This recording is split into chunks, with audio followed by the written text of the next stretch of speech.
அடிங்க அடிங்க முதுகுல தான் அடிக்கணும் ஃப்ரண்ட்ல அடிக்க கூடாது கையில அடிக்கறான்டா ஆமா நீ அடிக்கலாம் கையில அடிப்பா நான் வர போறேன் அடிச்சு அப்ப நீங்க நிக்கற போ அங்க உட்காருங்க அங்கிள் அங்கிள் நிக்கி அங்கிள் அங்க உட்கார்ந்துவாங்க யாரோ வர அவன் டாய் பேக்ல டாய் பேக்ல ஒரு பால் இருக்கும் பாரு ஓட்டானா இல்ல அங்க அங்க உட்காந்துக்கோ வராங்க உட்காந்துக்கோங்க ending also should not be good should be good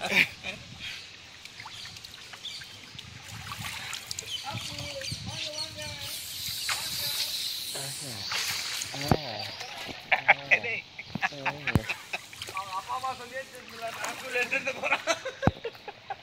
தண்ணி அடிக்க வேணாம் சொல்லுமா கொஞ்சம் தண்ணியில பாதியில விடு டேய் ஏன்டா இப்படி பண்ற போன் போய்டுடா போன் எடுத்துடா அண்டர் வாட்டர் போய் ஒரு போன் எடுத்தலாம் ஒரு போட்டோ எடுத்தலாம் எல்லாம் உங்க செல்ஃபோன் எடுப்போம்